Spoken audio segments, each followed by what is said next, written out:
natuloy na rin yung reunion namin na pinakakaasam-asam ko. At tapos ngayon, di siyempre natutuwa ako dahil marami namang nag-respond. So, diba, so bali ang una kong kinausap dito, si Bilita Kamato. Gamitin muna natin yung apelido natin ng dalaga para magka-alam-alam, diba lahat? So, yun. Salamat Lord at natuloy yung aming reunion today, February 8, 2025. Masaya lahat kami kasi buhay pa kami, kasi marami na rin nawala, masisilaw ko sandali lang. So, nakakalungkot din, pero naumpisa na natin to, sana, nawala na. Kahit pa paano, nawala na anak, sino Okay? Okay, wala na, dito naman tayo. Sana, umpisa na to, tapos kung walang magiging problema, taon-taon na natin gagawin. At magpasalamat tayo, buhay pa tayo. Okay? Malakas, nakakalakad pa, pwede pang kumagakak ng tawa. And then, napag-usapan natin yung mga buhay-buhay natin nung nagkahiwalay na tayo ng elementary. So, okay, thank you Lord, thank you so much. Thank you. Okay, mag-start na ako. Cecilia Pistaño, Tetel Pistaño, Tetel ako sa Puok Rizal. Anak ako ni Mr. Pistaño, yung teacher sa Central. Tatawag dito, tatlo naging anak ko, ito yung bunso ko. May 4 na akong grown up na apo, mga dalagat binata na. So dati, nung buhay pa yung husband ko, sa Leonardo Nueva Ecija kami. Sa Leonardo Nueva Ecija.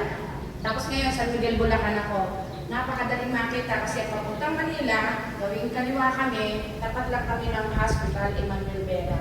Doon na kami napagpad na mag-iina. Yun, so, pinalat na makarating sa Generica, ang trabaho doon, katulong na. Naglilinis ng bahay, nag-aalaga ng matanda, lakad ng aso, lahat ng pwedeng magkakakitaan. So, yun, 20 years na ako sa Amerika. Kaya kung uwi ako, pag kami makakonta, sabi ko, di ba tayo maliliyon yun? Tita Oni, binalik ko kay Tita Oni yun. Siguro 5 years ago, sabi ko, Tita, di ba tayo maliliyon? Teka, sabi niya, mag-organize. So, ngayon, pag-uwi ako, sabi ko, hindi na pwede yung lima tutuloy. So, ko na si Ambay Embo, Kamato, si Edith Flores, sabi ko, ginawa ka ng group chat natin. Lahat ng pwede pang mahanap. Hindi kinakailangan kasabay ng graduate ng grade 6. Ang inano ko, from grade 1 to grade 6. Kasi OOT lang kami Diba, ang section namin ng grade 1 nun hanggang grade 4 tama. Grade 1 hanggang grade 3, isa lang, dalawa section. Grade 4 hanggang grade 6, isa na lang, si Mr. Gato. Tawag natin mo si Gato. Mr. Evangelista. Tapos grade 5 tayo, Mrs. Velasco. Grade 6 tayo, Mrs. Cristeta Reyes. Meron pa tayo isang natitirang buhay na teacher, si Mr. Mahardo, dadating siya. Bien. So, siya na lang ang nabubuhay. So, ayun. So, ayun. So, mamaya, isang sa inyo, okay na siguro. Kasi pakikuha yung sobre ko doon, yung sobre na dyan. Pinadevelop ko ito kahapon, pinalakihan ko. Mamaya, guessing game natin ito. Guessing game. Ilalaanin nyo kung sino kayo dito, pero nakita nga, nag-mail si Sylvia, nag-forward. See? Ito, nung grade 1. Grade 1. Which is, Sanggesa. Sino lang ang may Sanggesa? And then, graduation ng grade 6. Yan. Syempre, na tayo Ito, mamaya, and then, yung grade 5, ito. Grade 5, Mrs. Pilasco. So, mamaya, hawakan mo ito. Makapit kayo, tuon nyo, nasa kayo. Ako talaga, hindi ko kaya nung dala ng lahat. Okay? Tapos sa buhay ko, may nag-yoga na rin. Nagtatrabaho pa rin. Kasi may single mother, single lola. Yun, kailangan nagtatrabaho sa pamilya. So, masaya ko talaga. Masaya. Kahit na katatlo din tayo, hindi na kompleto kasi kilala ko si Susan Palomo Matutino na 1 week ago,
Ako po sa inyo na. Mga classmate, pakinggan natin mga classmate natin pag sasalita. No? Hindi lang para ano.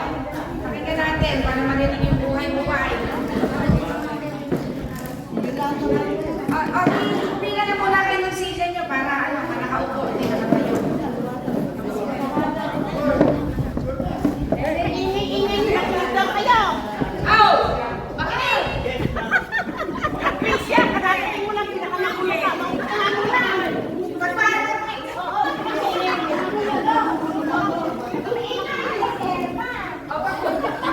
Ay, mga classmate! Kasi nasasalita pala natin. O, sige. Susunod na natin si... Lagot ka, sabi ko sa... Jenna, mamaya ka na. Alam ko istorya mo. Nakulong sumunti daw siya. O, sige. Ako, second natin. Si Telma Navarro, taga-Rizal, anak ni Nanang Pina Nahilo. O, diba? Telma, halika. Halika. Uy, halika. Nagkwento ka ng konti. Telma Navarro. Alam ko yung mga hilot Siya. Ako si Telma Navarro, Baguio. Sa ngayon, ako ay nakatira sa Kabuki. Ang aming naging anak ay 5. Lahat sila ay pinag-asawa ng laki.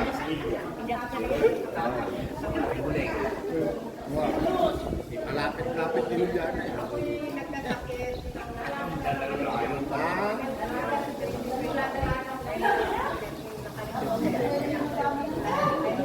Lahang brother. Wala na raw.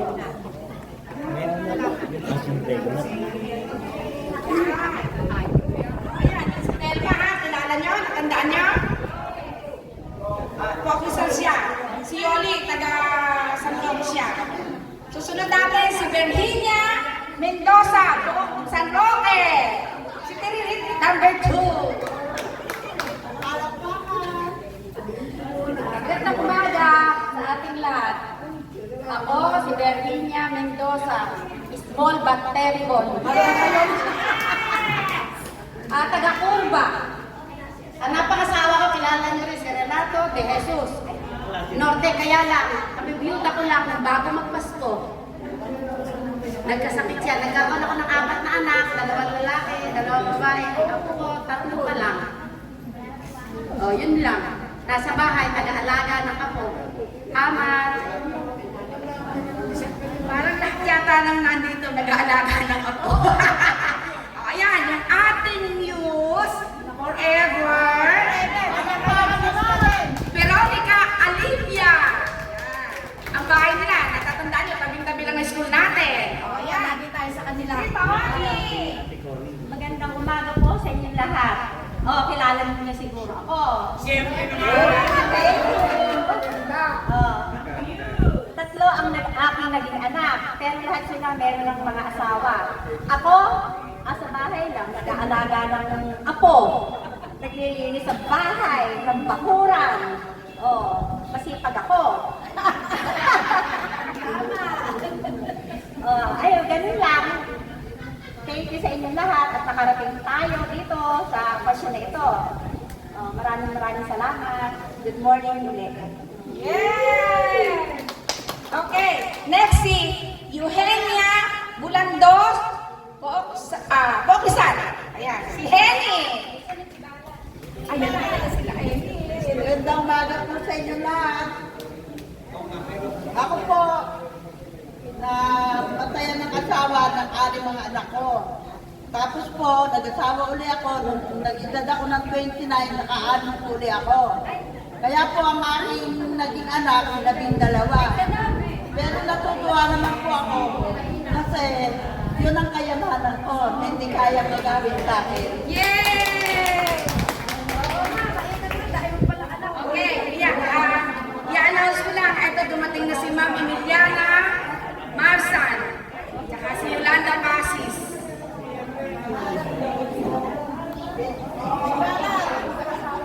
Ito na, susunod ko na yung ating isang matalinong ka-eskwela nung elementary tayo.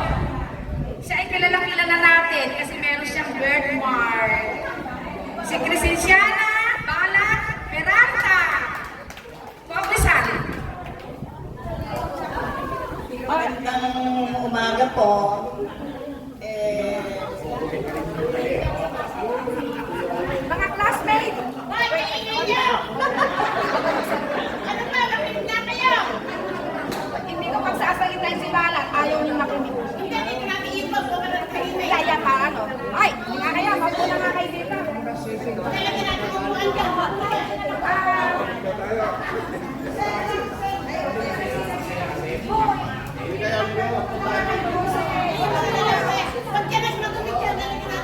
Pwede na.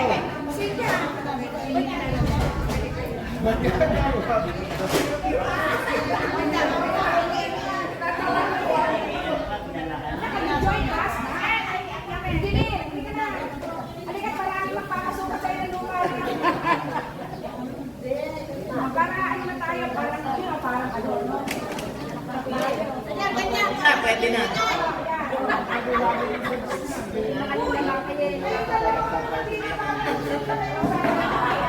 Ayan, susunod. Ako po si Christiana Peralta. Hindi ako nakatapos, grade 6 lang. Hanggang grade 6 lang. Sa pangarap kong mag-high school noon, sa sobrang hirap ng buhay namin, hindi ako nakatungtong kahit high school. Pero, dahil sa karanasan, natupad ko may pangarap ko. Abogado ako ng mahihirap. Pero, nakakayari buhay. May anak ako, 3. Namatay din yung isa kong anak, na baril. May anak ako ngayon, isang dalaga, at saka yung panganay ko lang. Bali, hindi rin sila nakatapos. Wala rin nakatapos yung mga anak ko. Sa hirap din ang buhay. Pero, alam mo na may buhay na kasi yung Baka sa meeting. Christianity naman siya. Siguro po, masasabi ko na successful na din yung buhay ko kasi mababait na yung mga anak. Yeah. Ako lang po yung pasaway. Ayun lang po siguro. Talaga totoo yun. Kahit hindi tayo, basta yung anak naging mabait, naging mapagmahal sa magulang, swerte na tayo. Yan ang magandang kayamanan. Yes! Susunod na natin si Patricia